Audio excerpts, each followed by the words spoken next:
Heat Changers, how are you? Welcome to our first spotlight in English because so far we had several interviews in Spanish with many people from Mexico, from other countries in Latin America, and now we changed the continents. Now we're in Europe, and this is very good and very nice. I'm looking forward to the new series of spotlights. We will be mixing a little bit of content in Spanish and then content in English with interviews from both sides of the planet. So it's going to get very interesting. You will get to know more people from our lovely industry, the solar heating and cooling industry. That's the goal of this section, that you get to know people from our circle, that you learn from their lives, their careers, their passion about solar energy, and why they are heat changers. So now this is the first attempt in English. We hope you like it and that many people from other countries join this conversation. We will have the video also distributed later so you can watch the recording and get to know our guest today, who is Ricardo Battisti. Ricardo, good day. Hi, good day to you and to all the audience. And I must say that it's an honor to be the first, let's say, English-speaking guest of the Spotlight. And of course, if you want, we can also shift to Spanish, but then we would spoil the whole audience. So maybe it's better not to do that. I know. You Let's speak keep it Spanish English. as well. Yeah, a bit. Yeah, I speak very. I mean, I learned a little bit of Italian. I understand a lot, but it's not enough for a conversation. So let's stick to the English world, our international English. I am a Mexican living in Germany, and you are an Italian living in Italy, but working globally. You have projects which are very international, and your network of contacts is very global as well, right? Yes, definitely. So I work for an Italian consultancy company, Ambiente Italia, but I also cooperate with the international information portal solarthermalworld.org. So that's my international part. But also within Ambiente Italia, I take care especially of the European funded projects. So yes, my network is mainly international, as you said. That's good. No, I also like the work that we do internationally because, of course, every country, every region has its own characteristics, and it's also very nice to work locally. But when we work also together, like at a global scope, it let us know how much we all have in common, and also how much more information we need to share about solar technologies for heating, because this is not a problem or it's not an issue only in Europe or certain parts of Europe. It's an issue global, because we all need certain level of heating in our daily life, but also in our daily business, because solar technologies are not only for our homes. In Mexico, many people know this technology at home for the hot water. So we have a lot of solar water heaters, and it's a well-known technology actually, but not many people know that you can use this for other applications, like for large industrial plants in the different manufacturing sectors and so on. So this is something that we all have in common. I think this is something that you also like, right? To engage in multiple projects to raise awareness about the technology. Is this something that you do every day? Yes, definitely. And I would say also that the focus of the project is, as you were mentioning, mainly about, let's call them special application of solar thermal, of solar heat, even though I don't think they are special anymore because they are quite well tested and we have plenty of examples of good best practices. And I think also that you underlined that some of the solutions are really global. And I would say that, of course, also some of the problems of the challenges are global. So climate change, of course, is the biggest global challenge. And I also must say that, for example, in Italy, but I would say that the situation is quite similar for the whole Europe.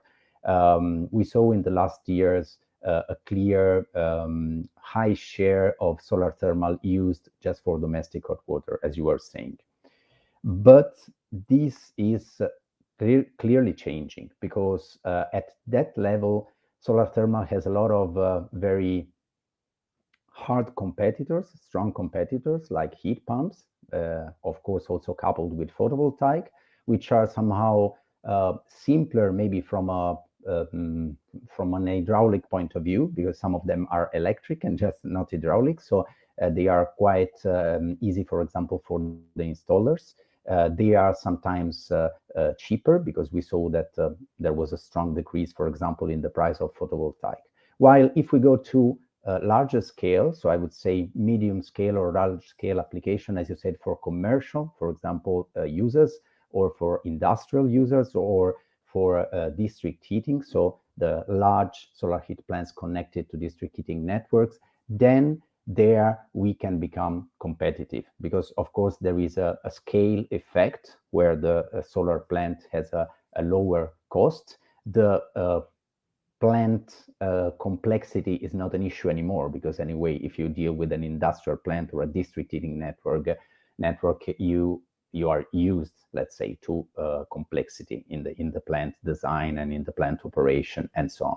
So I can see clearly a trend towards a market trend in the solar thermal world, shifting from small-scale residential application to this kind of, let's call it again, special application, but I would prefer to call it medium and large-scale applications.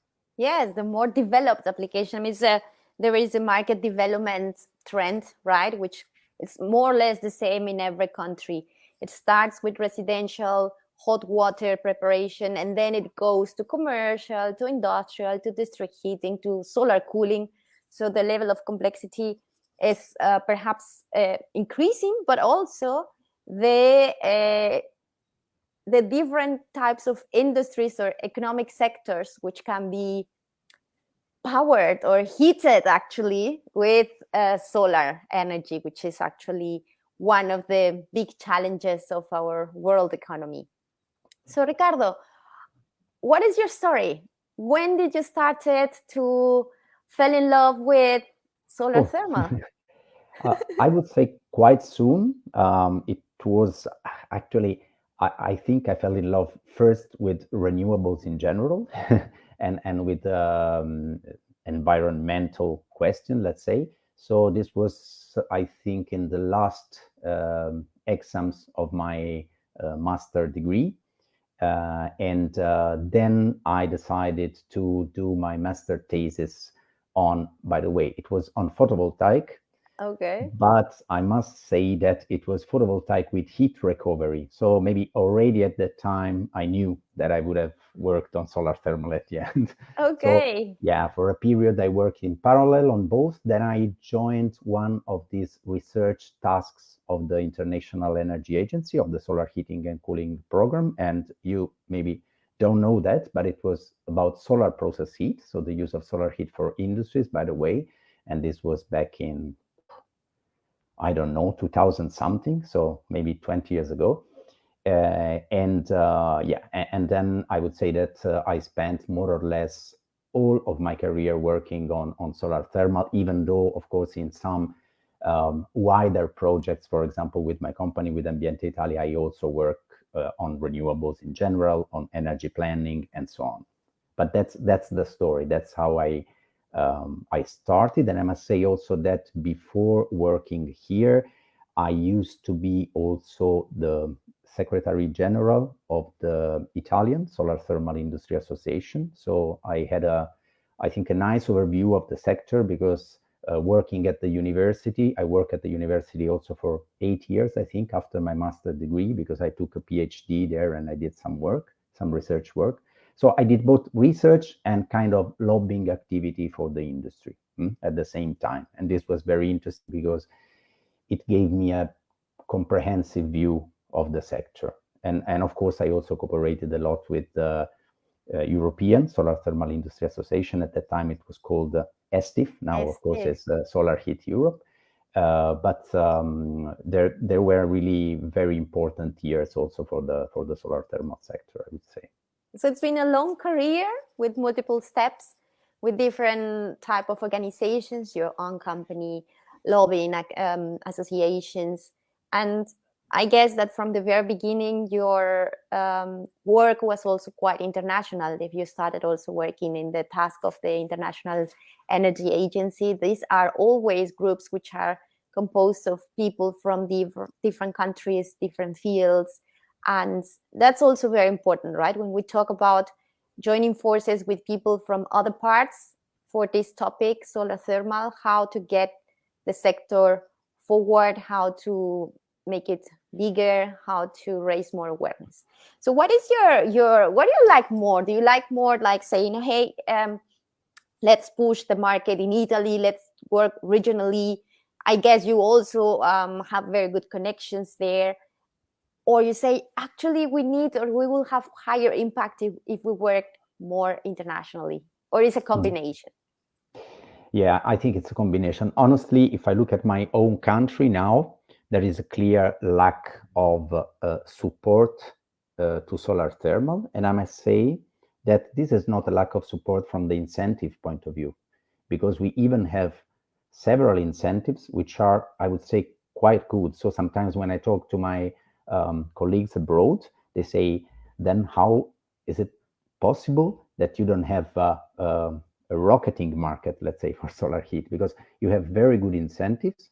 In some cases, especially for large plants, you could get, I would say, up to 50 or 60% even on the investment cost, financed by this support scheme, which is called Conto Termico. Then, of course, you have now very high gas prices. So it's really, you can have very low payback time investing in this technology. But what is lacking really is at the moment a strong push from the industry. So at the moment, we don't have a solar thermal industry association. So solar thermal is somewhere, let's say, lost in the more general heating associations, but you know that this is not enough to promote a sector. So I would say that this is one of the major needs. Of course, then I work internationally to make some technologies more well-known, like solar district heating. We know that it has a series of challenges, of problems, and so on. So it's nice to always learn from best practices and also from worst practices, of course. But I would say that now for my country, it's really needed a change of speed, I would say, because the conditions are all there. We need more support from the lobbying industry point of view, let's say. The user industry, so the manufacturing companies which are now relying on fossil fuels, like they should invest more on renewable technologies. Yes, exactly. But to do that, there should be some industrial actors from the solar heat sector, so producers or distributors, or even large design companies, for example, which could be interested in designing this kind of special plants. They should form an association as we had in the past, because at the moment we don't have it. So the supply side is lacking, Yeah, let's say, presence in the country to take advantage of the market opportunity, right? Because right now, the industry is having trouble with the energy supply, especially from fuels like gas. So that if there were like more presence of manufacturers, suppliers all together as an association or as a organization which represents their interest, this let's say market chance could be taken. No, it's there. Just to give you an example, with my company now, we are consulting an industrial laundry in the south of Italy, and we are consulting them for, let's say, environmental certification, so other stuff. But they asked us if we know something about solar process heat, let's say, and we said yes, we do. Of course. But so it was their initiative, but this is a highly replicable case because they use a lot of heat, so their energy bill is mainly focusing on heat rather than electricity.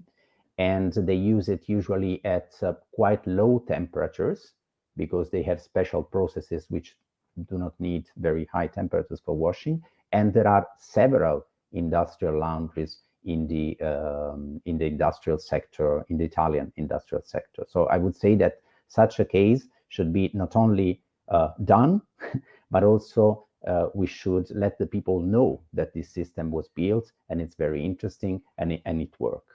So let's hope for the future.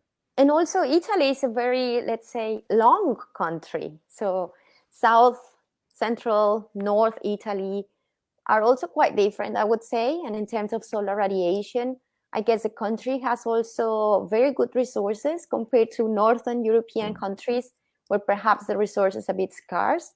And the industrial base is spread all over the country, I think. So companies could look for opportunities in multiple types of industries, agricultural or manufacturing or food and beverage. Food, of course, exactly. No? I've heard of a couple of Italian brands that have already given a couple of steps towards more sustainable solutions. And this is really impressive, right? Like big brands are already testing some plants, solar process heating plants, also coming from perhaps a European project or European funds. Yes. But this part where the multinational companies, like they have more resources, right, to engage in marketing or advertising, or just to say, hey, we have more sustainable products because now we have also solar power and solar heated plants. And with their, let's say, advertising, because it's actually advertising what they're saying, no? Mm-hmm. Many other companies can also look at them and say, hey, of course, this is something we could also do, because perhaps if the small companies do that, it is perfect. But well-known and highly recognized international brands doing this type of things are, of course, like they have a high exposure, right? Mm. And then there is an imitation effect, which would be very nice for us, of course. So, for example, now in Italy, we start to have 3 solar district heating plants in Turin, in Verona, and then in Varese, which is close to Milan. And I can feel that the other district heating utilities starts to be interested in that, because they say, okay, if they did, why shouldn't we do the same? But again, if you go to an industry and ask them, what would you do to cut your bill? I think they rarely consider solar thermal as an opportunity. So they don't even have the basic knowledge that solar thermal could cover their heating load, because they always thought about solar thermal as producing 40 degrees hot water for your shower, possibly during summer, and during winter maybe not. Maybe it's just not working during the winter. That's the general view of solar thermal. That's why I was saying we need an industry association, and we need an industry association which is really modern. So it's also open to promote this kind of larger scale applications, because from my point of view, this is really the future of the solar thermal market, or at least of the highest share of the solar thermal market. Yeah, actually, I was talking in another interview for the podcast that we have in Spanish with a manufacturer from Mexico, and he told me that some of his clients are such types of companies, large multinational companies, and they just don't really know what to do. They just have one goal. They have to reduce their CO2 emissions. So they come to them and say, hey, what can you do for me? No, I have this goal. How can I get it? So that is like one of the tasks of the people working in the energy sector, perhaps like energy consultants or companies offering different options to say, these are your options, of course, and showing like the most profitable, the most the one which has the largest impact as well. That's something that we should always say. Many people think of energy and think of electricity. They forget about the heating part, which is actually a very large share of energy consumption in industry. This is the same for Italy, right? Yes, usually it's like that. Of course, it depends on the industry branch, but let's say that we have many, how could I say, light industries. You were mentioning agriculture, I can mention food, but even part of the chemical industry requires a lot of heat and at low and medium temperature. So I completely agree. And by the way, some weeks ago, I was talking to a large European manufacturer of solar thermal collectors, and he was telling me that the final goal in the end of this lobbying activity, also for example in Italy, would be exactly what you were saying. So to include solar thermal as one of the energy saving options that the large energy service company or large engineering companies are proposing, let's say, to their final customers, be that industrial or commercial or whatever. So it should be one of the solution. Now the situation is a bit, how could I say, random. So you just wait for maybe that industrial laundry, which somehow, I don't know why and how, they heard about solar thermal and they are interested in making a feasibility study. While it should be really in the normal, in the ordinary, let's say, portfolio offered by these large companies, I would say. Yes, yes, I can imagine. I mean, I think this is like kind of a sectorial, like working with the sector, like the Yeah, laundries. There should be like a kind of laundries association or something of the kind, where we could place this information and say this is a solution for all of you, exactly. because you all have more or less the same processes, right? So I think at least I know that in Mexico, people are working more or less in that direction, like going directly to industrial associations, to industrial chambers of commerce, and show the solutions, right? So let's hope that it works also in Italy and in Europe. And here now I would like to learn more about the other side of you, which is the social part and the social media part, because um, you are like in completely expert in everything which is related to communication through social media channels. And for young people at this time, that's something like, okay, they were born with that, but we weren't. We had to learn what it is. Does it work?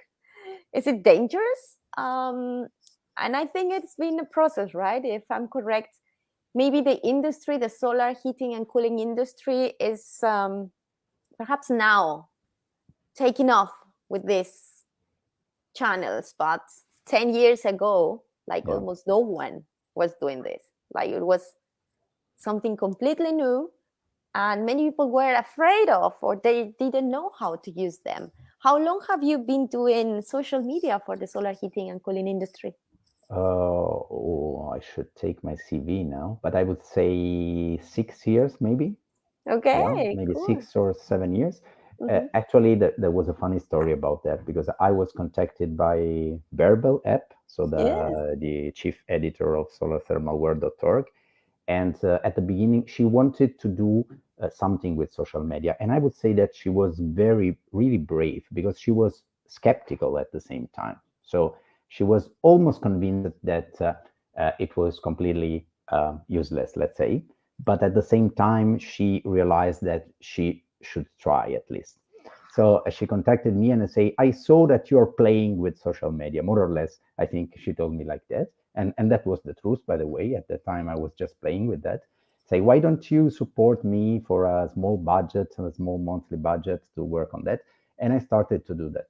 And then I started to see some results, something coming out of that promotion through social media. And then I started to study, of course. So to study on the books, but also, of course, to study, let's say, from your daily experience in social Yes. media. And I learned a lot of things. And Hmm. yes, and I could see some changes in the last years, as you said. Still, there are several companies which are not in the social media, and I think that is something that I mean, they lose some opportunity because we all know which are the rules of social media. From my point of view, they are not so different from real life.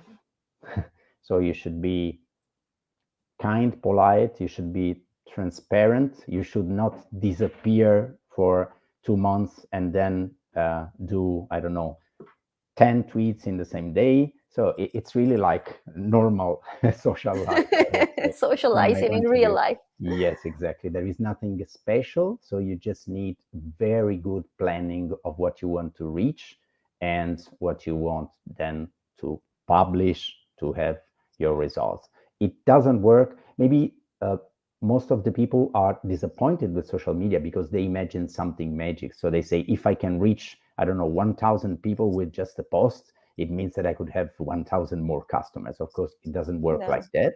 So it's nothing magic. It's only a very powerful tool if you know how to use it. But I would say with any tool, this works with any tool. It's an So opportunity we didn't have in the past. how was your first approach with social media? Is like you read somewhere or you met somewhere private who told you this is social media, or you just were curious because you saw something somewhere? Yes, it was basically curiosity. I must say that I have always worked in communication somehow because I used to write articles for several technical magazines in Italy and also more, how could I say, more newspapers for the general media, of course, always about energy.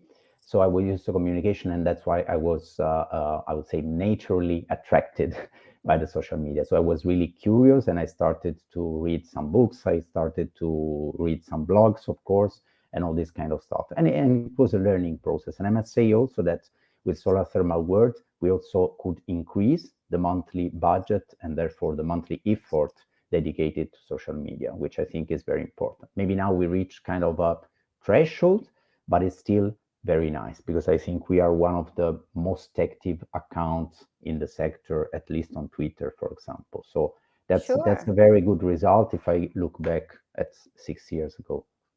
Yeah, I can imagine. I mean, for sure, it's also a development in that regard for our industry.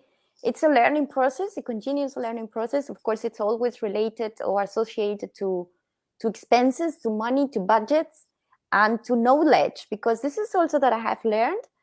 You can have now, everyone has social media, every single company, like almost everyone has at least one network, right? But what really matters is the content, and what you share, when you share it, and why you share it, right?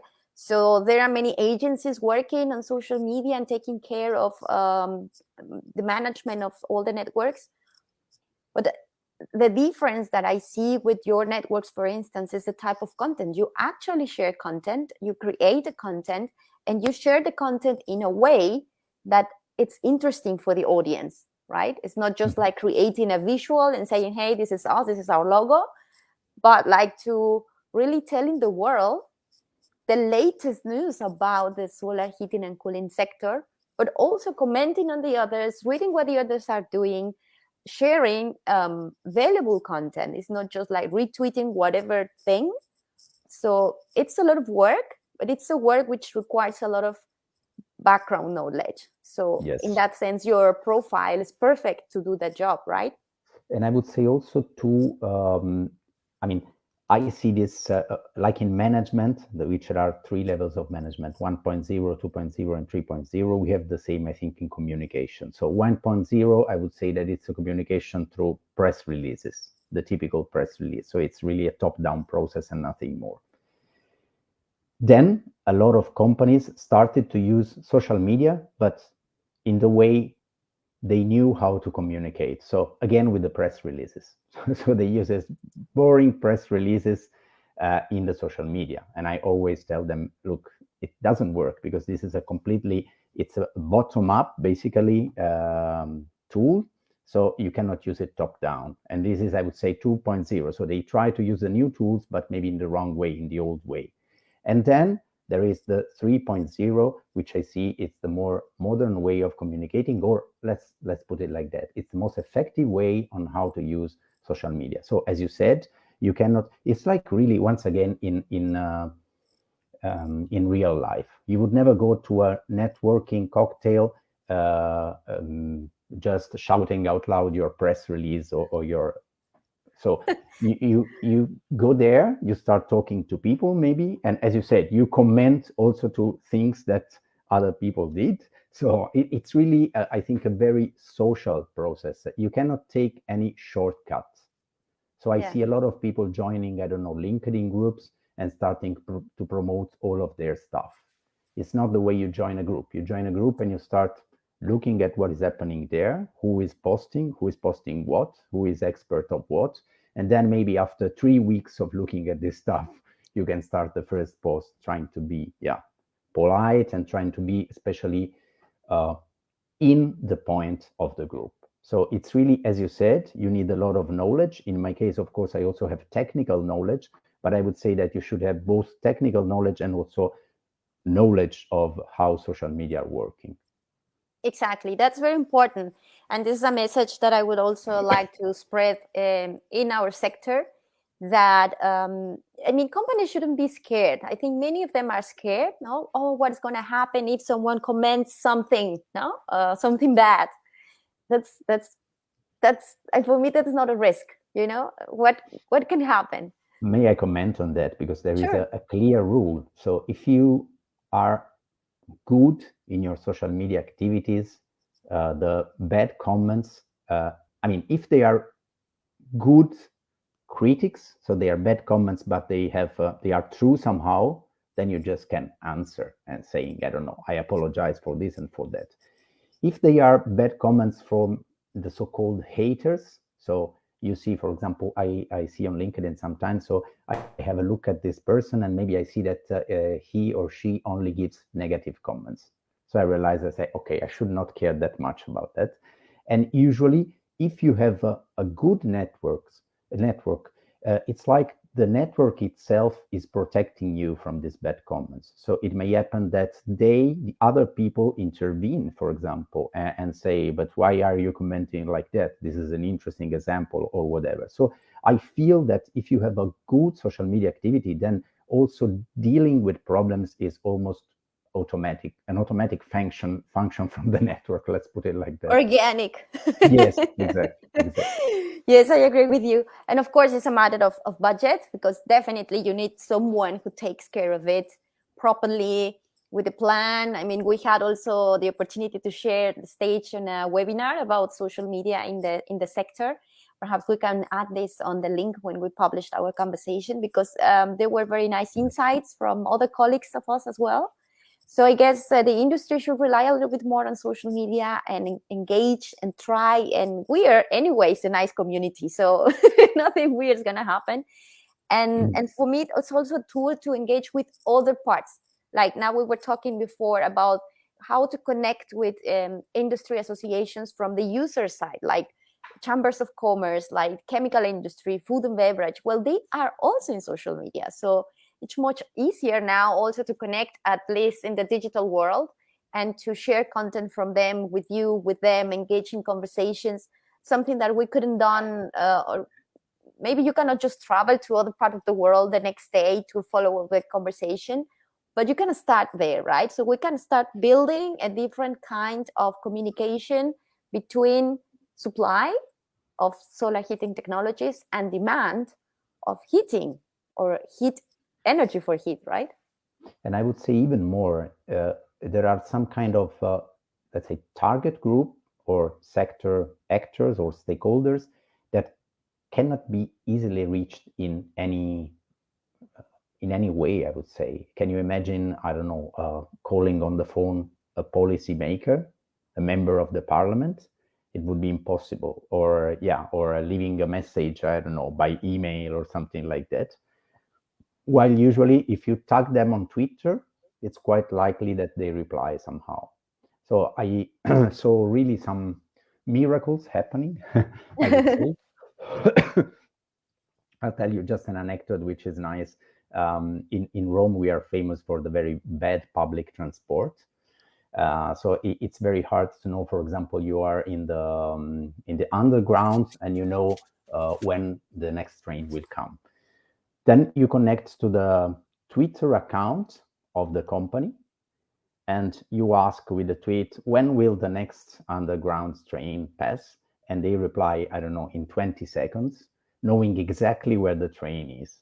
So Oh, it's really that sometimes you have very good people managing social media. And in yes, this case, they can really make the difference, even if the company is not well organized, I would say. exactly. I think that's part of the good combination, the teamwork, and also the different disciplines. And yeah, I always say we need people from different backgrounds in the solar heating and cooling industry because it's an industry as such, right? So you need accountants, you need people from the management, you need people in the production, you need people in sales, you need people in marketing, you need people specialized in social media, you need technicians. So it's also a call for young graduates, for instance, who are looking for a job now from multiple disciplines, not only from engineering sciences, but from the social sciences, from the communication sciences. We need all this kind of knowledge and sensitivity and skills that are necessary to communicate this message to different types of stakeholders. We are not just talking about tubes and hydraulics and, I don't know, technical stuff. We're also talking about energy, sustainability, competition, or competitiveness in an industry, or carbon emissions. So now many young people are interested in how can we do something to stop climate change, or how can we reduce the impact of climate change. Well, looking for a job in this industry could be one step, right? And I must say that what you're doing, for example, with the heat changers is one of the key points, because I see this as one of the major lacking points in the sector. So that the marketing, really not marketing for a single company. Of course, all companies had a very good marketing somehow for selling, for example, their solar thermal collectors. But as I was saying before, a marketing of the technological solutions in general, of the solar thermal as a technological solution to address climate change, energy crisis, energy dependency, energy prices, of course, and so on. So it's really, I see marketing as a key point, because this was too much neglected in the solar thermal sector, I would say in Italy, but I would say also at European level. I hope that my European colleagues don't mind that, but I think they share this view. So this is really the time to change, also because we have very strong competitors also within the renewable sector, as I was saying before. So we have to be very good at marketing our solutions, because these solutions are really good for the final users, I would say. Sure. How is it in Italy? The topic of the human resource, the technicians, for instance. We have in Germany sometimes, or many years already, the problem that there are suppliers. There is the need, of course. A lot of industrial and residential applications are still there without any solar heating part. But perhaps there are not enough installers, or the installers are fully booked, or they have other priorities, or they do not have enough people in their companies to tackle the demand. Is it the same in Italy, or maybe there is it different? I would not say that there is a lack of installers, but for sure, once again, as I was saying before, for the large companies, maybe this is true also for the smaller installer companies. So there is a lack of knowledge in the solar thermal. They see sometimes as a too complicated solution. And of course, the installer does not want to, how could I say, to have problems after the installation. So he or she wants to have it completely closed after the payment, and that's all. And so they usually choose the solution which is most reliable, or which they think is most reliable. So once again, from this point of view, it's very important, the communication and the training of the installers, to let them know that if you do it the right way, it's not a complicated hydraulic plant. It's just a simple plant. And if you put the right valves or whatever, it will not explode for sure, because of course we also had this kind of problems. So I would say that once again, it's really a lack of knowledge. Of course, it's better than some years ago, because we did also a lot of training courses and so on. But again, I would point out the fact that there is a growing competition. So it's time for, I would say, another round of specific training on solar thermal. Yeah, for the next generation, for this generation, right? Because people who were 20 years ago starting with the installation of solar thermals, perhaps they are about to retire or whatever. So the next generation is coming. So students now are searching perhaps for opportunities, and solar thermal could be one of those. Okay, that's from the technical part, let's say, focused on Italy. What is your vision for the European market? There have been many events, for instance, this year we had the anniversary of Solar Heat Europe. People are like already, I mean, they have been in the market for 20, 30 years. So where are we in Europe in the solar heating and cooling sector? I think that, as I was saying before, the European level shares more or less the same problems. So I could see that really, because I was working in the Italian Solar Thermal Industry Association, and therefore closely also with the European Association. And I think there was, I could not say that there was a lack of communication and of marketing the image of the solar thermal sector, but I would say that we should have done much more, because we could see, for example, the competition of photovoltaic growing. We could see that their prices are really decreasing, and we saw that there was this feed-in tariff premium in a lot of countries. In Germany and in Italy are one of the best examples, I think, all over Europe. So there were all the clues, let's say, to say that, okay, we will be in trouble if we don't do something. And I think that we didn't do that much. We didn't do enough. And so there is still this lack of communication.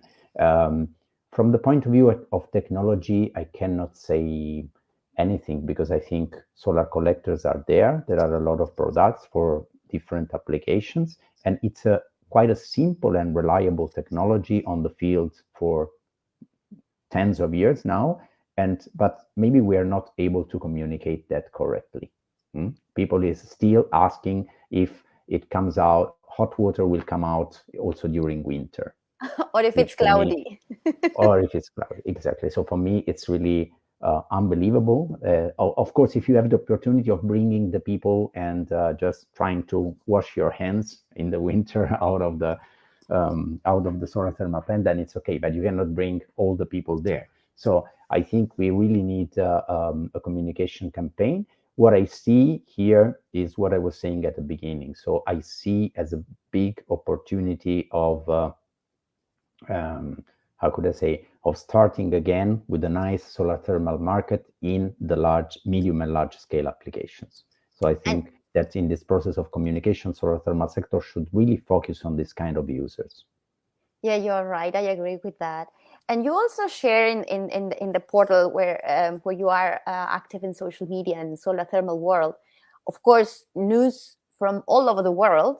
So besides Europe, how do you see the situation like in general? Like, okay, in Africa it's very few or whatever, or China or Latin America or North America. Which are the regions where you see more movement forwards, of course? Well, of course, I'm very interested in Mexico, as you know very well, because I see there that you have several good framework conditions, let's say. So you have a good association. You have, as far as I can see, of course, from far away, you also have some governmental institutions which are very active in promoting the solar thermal and also, of course, other kind of renewables. You have manufacturers which really bet on solar heat as a good solution. So they were able to be now, I think, top of the world, if I don't get wrong, or more or less. And you started also to develop and to duly promote this special application, like, for example, solar process heat. So I always see that as soon as you have a new plant, I don't know, in the hospital or in an industry, you're always trying to promote it really as a not best practice. I don't like this word because best means that basically you cannot reach it, but it's a good practice. So Yeah. good practice means, from my point of view, that it works, it can make you saving energy, and it's replicable. So I see Mexico as a very good example, and I think we should maybe also.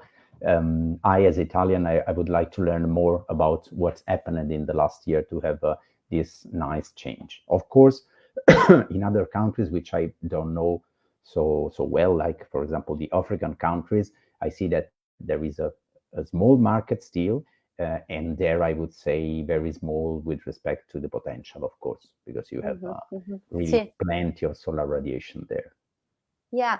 Okay. Now you mentioned perhaps we should work on kind of exchange meeting, roundtable, panel, or whatever about solar process heat between Italy and Mexico. We can just get people together to discuss what is working, what can we do together, how can we communicate to the industry better, so like they know that this solution is there. In your case with Italian manufacturers, because of course it's always better to have local manufacturers with local prices and local human resources.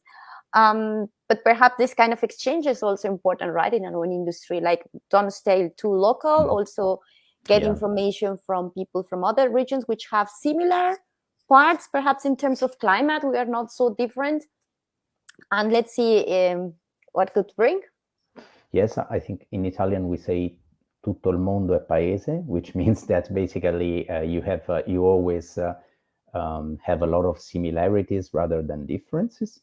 And I think we used this kind of model within the National Industry Association when we were in Solar Heat Europe with all the other Secretary General.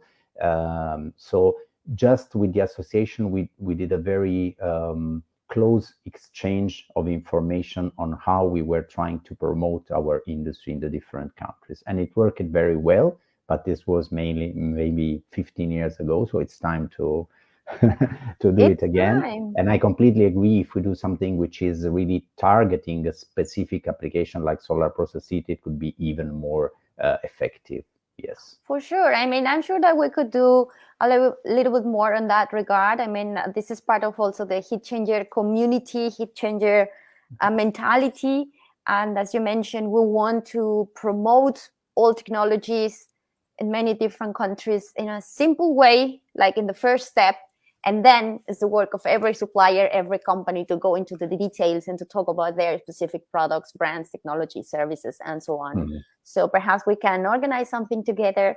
I know that you have, for instance, a roundtable now about research and technology, which is always good. Yes, we will have it on the 27th of October from 10 to 12 in the, let's say, Berlin time. And we will deal with research, but we will deal also with examples. So there will be presented an example of solar district heating and one of solar process heat in Italy. And we will try also to give the general policy framework and what is missing in Italy for solar thermal to take off again, I would say. Exactly. Take off again. That's good. Is there anything else you would like to share with us, with our community of heat changers worldwide? I just have a look at my notes. No, I think it was very nice that you asked me to talk also about my career, because I have to go back with my memories, and it was funny somehow. And maybe one of the funny thing is that I have always worked with a clear gender unbalance, in the sense that I was the only man, basically. I used to work with 3 women at the university, and now I work basically in Ambiente Italia with 2 women, and I work with Verbal App, so another woman on solarthermalworld.org, and now I'm here with you. You see? So that's a funny side of because I know that you work also a lot on that, and so I wanted to mention it. Yes, it's important. I mean, for me, it's not just about, oh, we need to be at least half, but it's like we need to give the space to women to talk, to work, to show what they can, right? And I think especially also for young females, female specialists, the students, or even women who are changing career, you're looking also for other opportunities in other fields, and solar thermal can be one of them. This is also something that I am doing with the heat changers with my own team in Matters, like to give the chance also to people to learn about this industry. And it's actually, I don't know if it happens to you, people get really passionate about it once you explain them what it is and how it works. It's like they are full into it. It's like no way to hate it. It's like you just love it. Yeah, that's exactly what happens. I just came back from a project meeting in Austria, and I must say that I was really happy. It was the first time we met because it was the 5th meeting, but of course, due to the pandemic, this was the first in presence meeting. And I say that all the people were, as you said, really passionate, which doesn't mean that they are naive, of course, because they are very high-level technical people, I would say. But they really have this, this additional special push. Exactly. For everyday work, which is very important. Exactly. And like an external out of the box thinking, because sometimes we are already too much into our world and we don't see things from external point of view, and people come in as new people come into the club, they have a different perspective, and this is what we need, like diversity, not only in terms of gender, but also in terms of mentality, in terms of background, in terms of ideas, and that comes also with the age, right? And we work with people from different ages. So Ricardo, it was very nice talking to you. I'm very happy you had the time to be here with us. Yes, no, thank you. Once again, it was an honor to be the first English-speaking guest, but I hope and I'm sure that there will be many more in the next weeks. So very good. Yes, every month we will do one spotlight. Perfect.